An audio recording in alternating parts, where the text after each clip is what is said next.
Hi, Charlie. Good afternoon. Good to see you. Hi, yeah.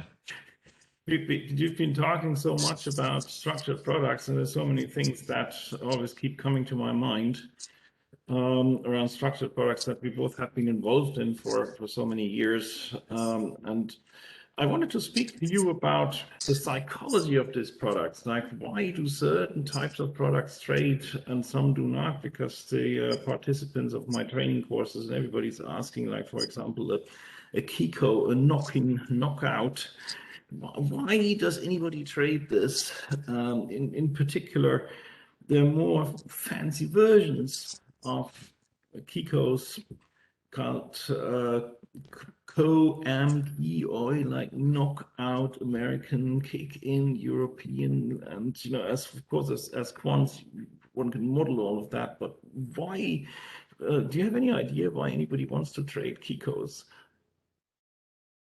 I do, Oh, and I think the probably the interesting view to take is to look at it from client's perspective, and also from the salesperson's perspective, and also from the trader's perspective. And actually, when you have a product that's very popular, all those three interests will overlap. Um, but sometimes it's not entirely obvious why they do.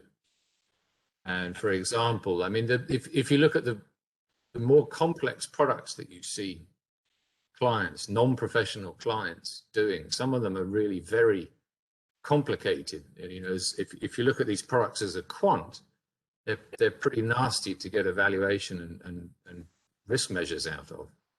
You wonder why would a client be so excited to do a product like that? just for Um, clarification, what type of client do you have in mind when you say client? Is that a treasurer or what client? What type? I mean, any non-professional client, like a corporate treasurer, like a private bank client. Hmm. Okay. And the product that we've been talking about is a case in point, which is the tarn and all the variations of it. This is a complex product. It has knock-ins and it has knockouts and it has strips of dates. Sometimes has a guaranteed premium for the first fixing, and so on and so on. And the term sheets, pages and pages and pages of terms. This is complicated, but they're very popular. And what makes them so popular, if they're so complicated, and this is what we've been talking about, and it's so fascinating. Okay, then maybe we can have a look at some aspects. Why, for example, a tarn that has a sequence of Kikos built in, why is that so popular? Do you have a payoff graph to show or something that you can show as a discussion point? I can.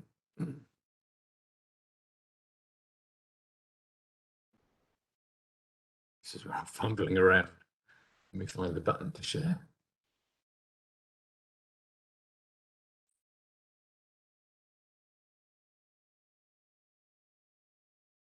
Here we go.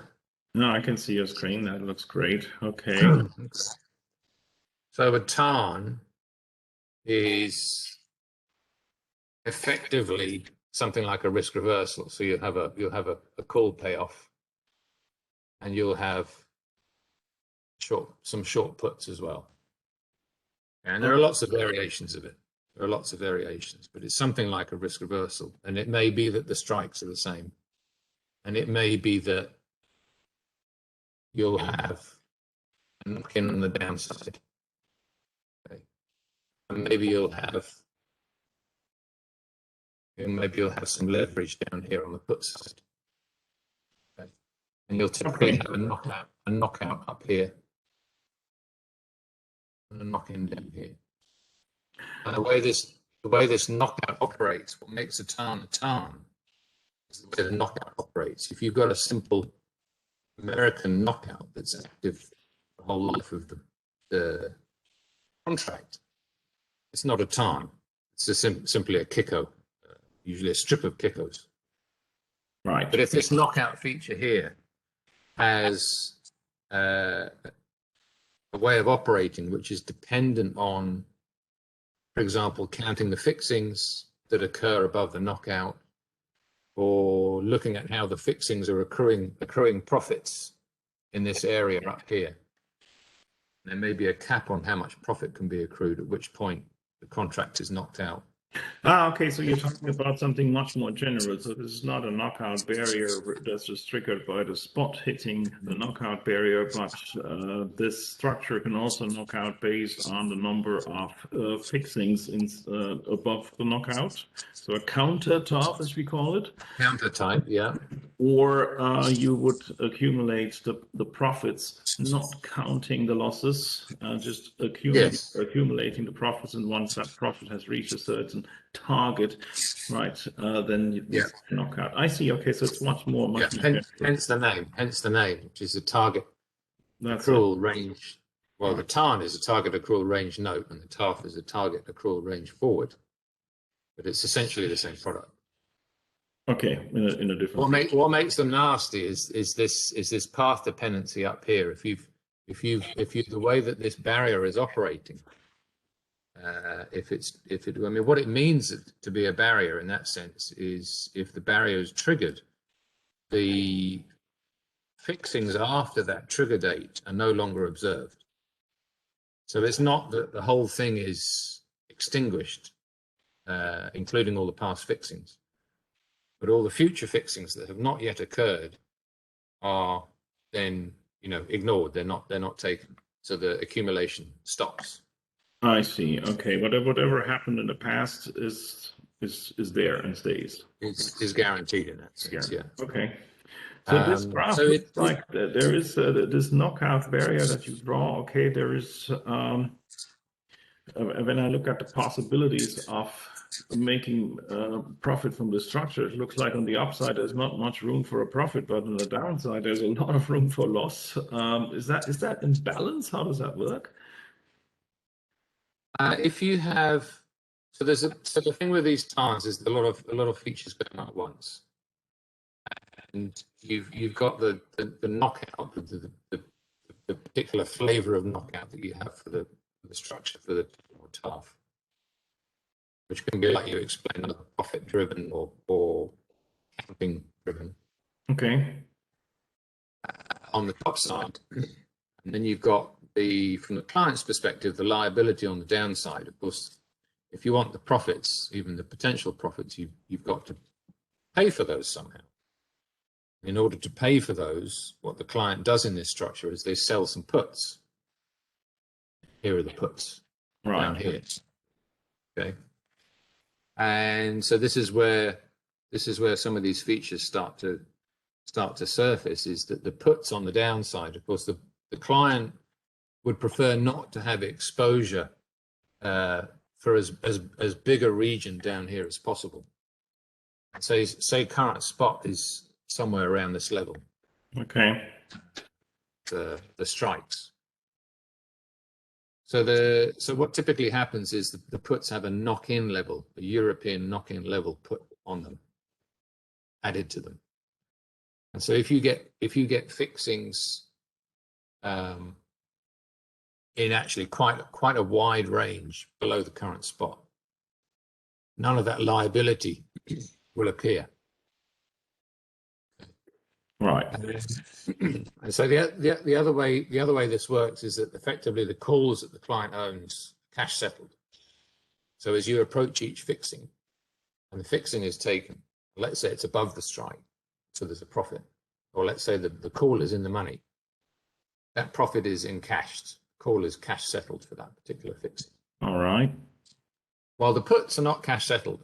So if the fixing doesn't occur above the strike, it occurs actually below this knock-in level here.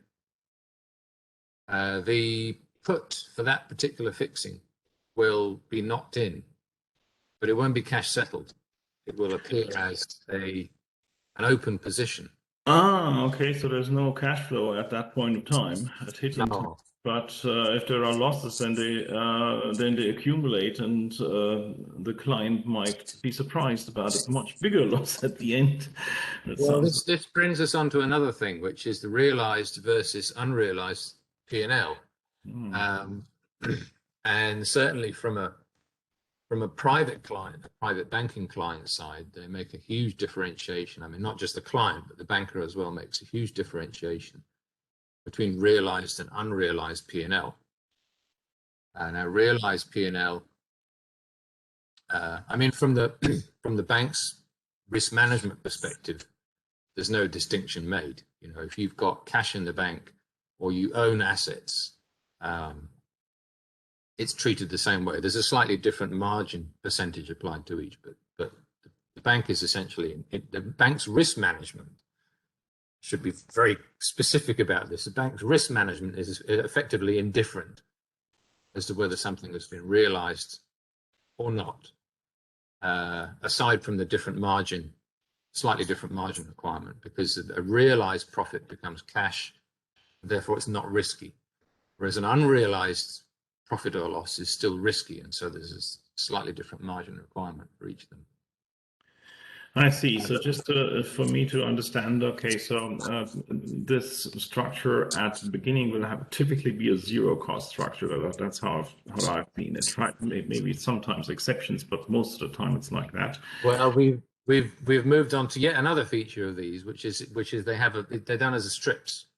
So you might have a series of weekly fixings for 2 years, which would be 104 or so fixings. Wow. Okay. Well, that's a lot. Yeah, and usually the first one, at least the first 1 or 2 fixings, are guaranteed in the sense that there is a fixed profit that is guaranteed to be paid for the first couple of fixings. But on day one at T0, they're always zero cost. Okay, so zero cost at the beginning, then guaranteed fixings, maybe a few of them, or maybe just one of them in the beginning. So as a bit of an appetizer, right? So that's okay. In the beginning, it looks great, and then we don't worry about the future yet. So that's well, no.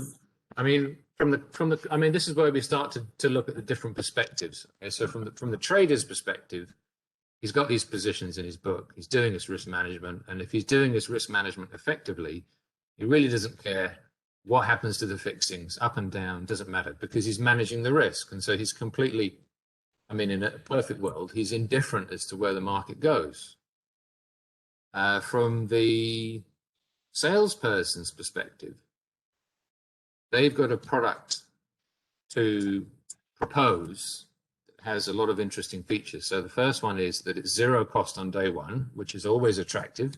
Okay, zero cost. It doesn't cost you anything. It has the potential to make money. So it's like free options. It tastes like free options. Okay. Right. And you get this guaranteed 1 or 2 fixings up front. So you're going to get some premium. The client's going to earn some premium in the early days, which is also very attractive for marketing. And on the profit side, the call side, the client has the potential to make money, albeit limited. If the knockout barrier works in a way where it's counting up all of the in the money high fixings, then at some point that maximum profit is going to be reached, and the fixings will stop. So it's not that the whole thing is extinguished, but just the fixings will stop. And the profit is paid out and they move on to another transaction. And then the other attractive feature from a marketing perspective is that if, of course, the clients are not stupid, okay, they know they have to take some risk to do this. If the market goes down, i.e. the wrong way from the client's perspective, the market has to go quite some distance before any losses start to appear. From their perspective. Okay, so, but if you look at it from a trader's perspective, right? Yeah, from a trader's perspective, it's not a step change in the loss. Okay. If the way I've drawn it, it looks like there's nothing and nothing and nothing, and then you have this massive loss that appears. Okay. Right. Obviously, if you look at risk reports, it's going to be a gradual movement, more like this. Okay. But from the client's perspective, it's like this. from their perception. Right. So the client actually doesn't see that risk report, right? So maybe just a monthly account statement with products in the portfolio, maybe with the valuation, but not with the risk report. Oh. I see. Okay. Yeah, that makes sense. I mean, and it is quite risky depending on what type of client we are talking about. I mean, if this is a treasurer with the underlying cash flow at hand, then the puts on the downside, they may feel bad when they kick in, but if the cash is already there, then it's not as bad as if you're looking at a private client without the underlying cash flow, who would then have to buy in the market very expensive, and just to, and he'll be completely exposed to this loss. I Well, see. if the fixings occur below the knock-in level, Right. the puts will be activated in that sense, and they'll it's not like the puts are knocked in and suddenly exercised and the loss is realized. I mean, that's kind of the whole point. The loss is not realized, so they don't have this cash settlement of the losses on the downside. It becomes an open put position. Right. So the so-called worst case is the double whammy, where it goes down, the fixings occur below the knock-in level and the puts are activated, and the market doesn't recover by the time you get to the maturity date. Right. So And the if you hope have is that something, it may go down and some of the puts may be knocked in, which okay. you would expect over time. I mean, one may have this expectation over time. And even if it does that, the market would recover back above the strike. And by the time you get to the maturity date, when the puts are going to be exercised, that the puts are back, they're out of the money again and your losses have evaporated. So that's the concept. That's the marketing concept. The problem arises if the market doesn't recover. Right, I see. And the problem also arises if you get to the knock-in level and your mark to market, of course, is suddenly going to look very negative, and it will be impacting the equity in your account. I mean, private clients do all this on margin, so it will be impacting the equity in your margin account. And you know how margin accounts work. If your equity goes below a certain level, you get a telephone call and banker will ask you nicely to top up your margin.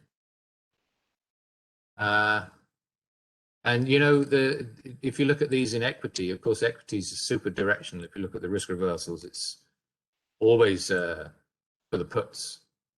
And so if the market goes down this much, it means everything's going down. If it goes down that much, it means that the whole market has gone down. So if they have a lot of different positions on that are all, facing the same way, you've got a correlation issue, because all of these puts will all be knocking in all at the same time. For example, if you have some bullish equity and some bearish equity and some different FX ones all pointing in different directions, you might have a reasonable expectation that they won't all get knocked in at the same time. I see. Which brings us to another facet of this, is that I say generally, but it's kind of a rule, is that all the equity transactions are going to be bullish. All the FX transactions are going to be bullish, the high yielding currency, and bearish, the low yielding currency. And so in that sort of broad market sense, they'll all be pointing in the same direction. Because if you have any kind of market upset or market meltdown, the market's going to be buying the low yielding currencies like Japanese yen and US dollar, because it's a flight to safety. And they're going to be selling equities. And so all these positions, which may feel uncorrelated on a bright and sunny day, when the storm arrives, they all hit 100% correlation. Oh my God. Okay. Yeah. So then, I mean, I've also seen that in that case, a number of portfolios are being forced closed because investors cannot comply with the margin calls any longer. No, Uh, I mean they'll have positions at different banks. They all look pretty much the same, right. and the thing that happens there is when one bank is going to call them up, of course, all the positions are the same, and they're all however many banks they're dealing with, all the banks are going to call them up on the same day. So it's then it becomes unpleasant. Right. Which brings us neatly to the next uh, interesting facet of this. Now, generally speaking, if you have two counterparties to a risky transaction, a risky in the sense that there's market risk. So I don't mean that in a sort of negative way. Oh, it's risky, you shouldn't do it. So this it obviously has market risk in it. And there are two counterparties. There's the bank, so the market maker and the market taker. Hmm. So you would assume, I mean, quite reasonably actually, that if one of those parties was motivated for the knockout to be hit, the other one would be motivated for it not to be hit. You would Right. expect a mirror image of the two interests. But what's peculiar about these, at least from a private banking perspective, because you talked about corporate treasurers, they're actually hedging real Yeah. underlying cash flows. So in that sense, it's Ah, managed. okay.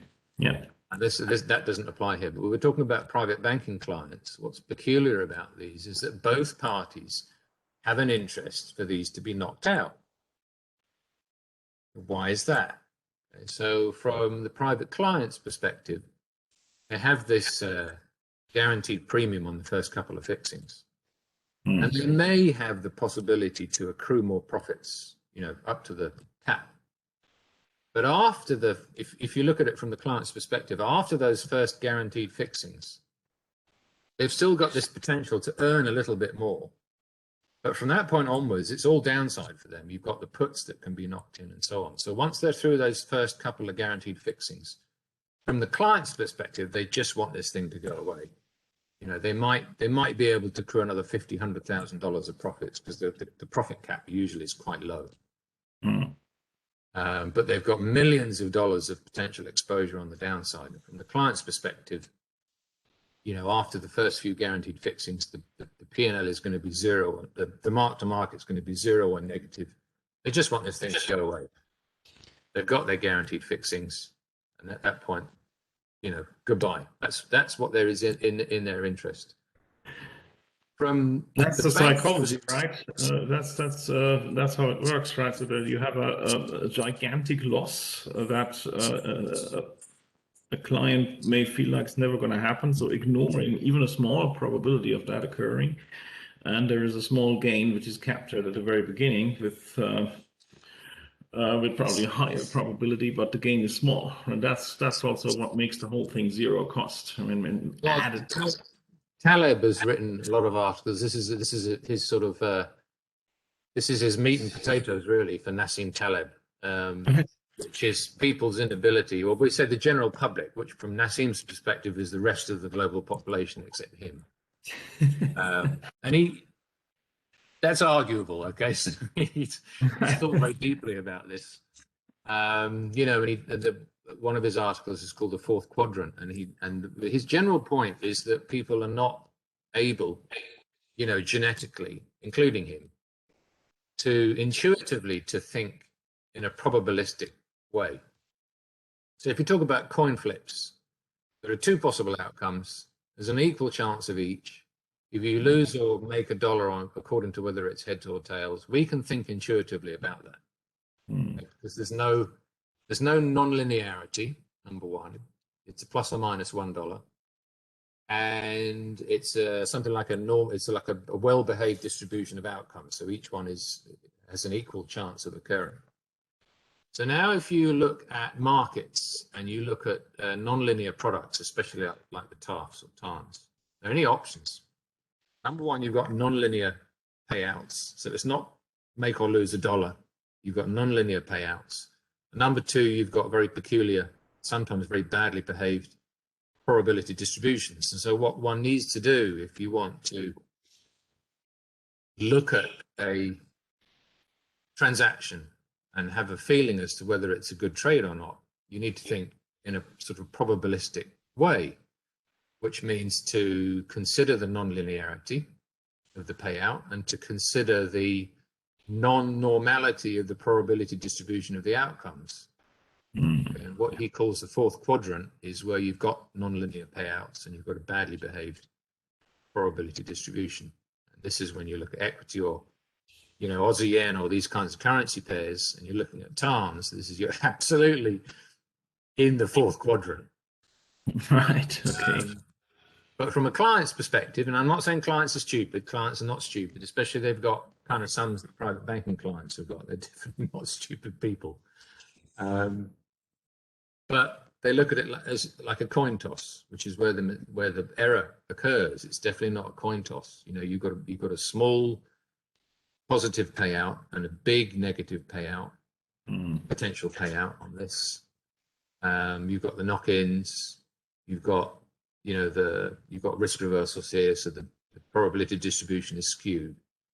And you can't just, you know, blink your eyes and say, well, this looks like it makes sense. It's very, in that sense, I'm cautious to use this word, but it's deceptive. It can be very tricky to come to a quick opinion about whether.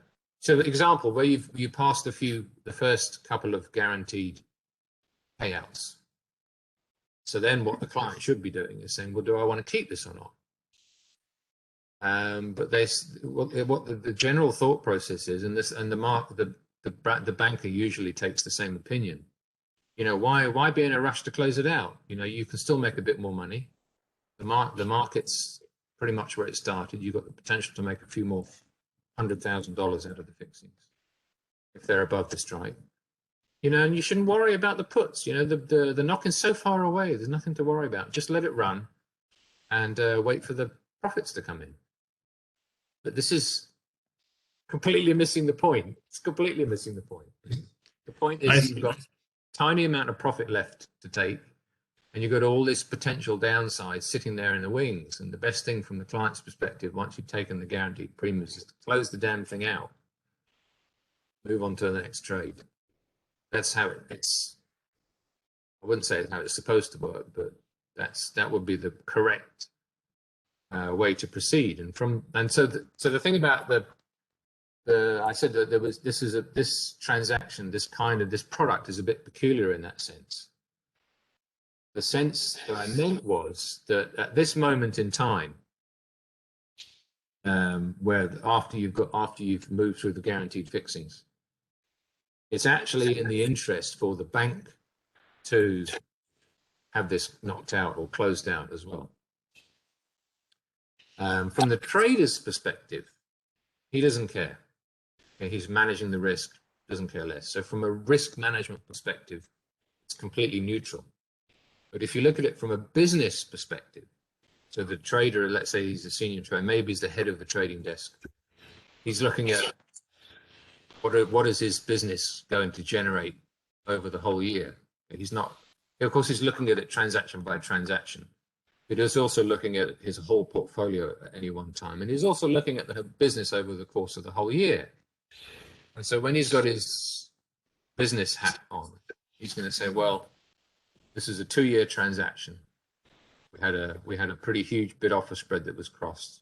Very good for the books. We're 2 weeks into this 2-year transaction. Through the guaranteed period. If this thing knocks out, from a risk perspective, I couldn't care less because I've hedged it.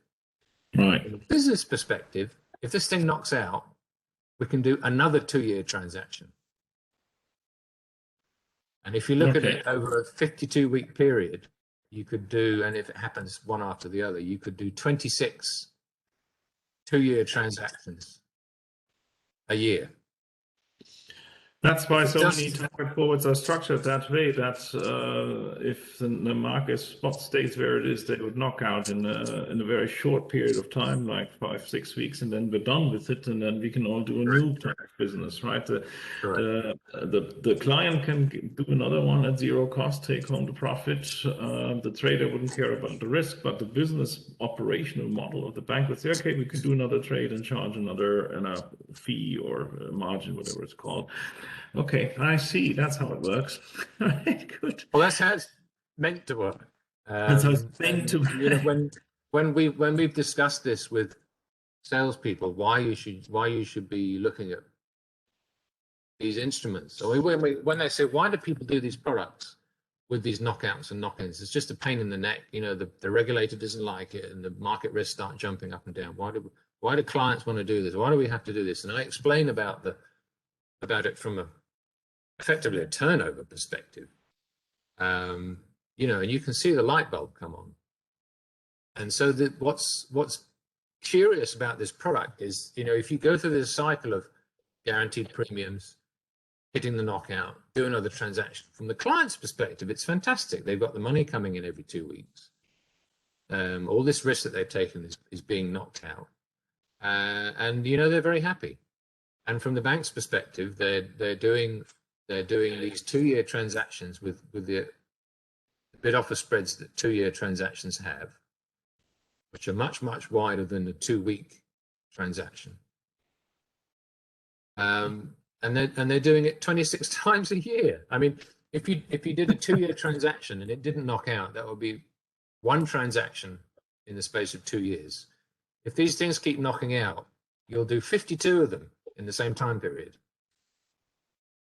Okay, that makes a lot of difference on the P&L. Wow. Okay, amazing. This so I understand much better now why Kikos and why they can cause so much of happiness, and but potentially also some headaches if the market turns down a lot. Okay, great. So I think maybe that's good for today. Thank you, Charlie. Very illuminating. I'll keep that in mind. You're very And welcome, move on. work on the valuation. Okay. All right. Then I'll talk to you later. Bye.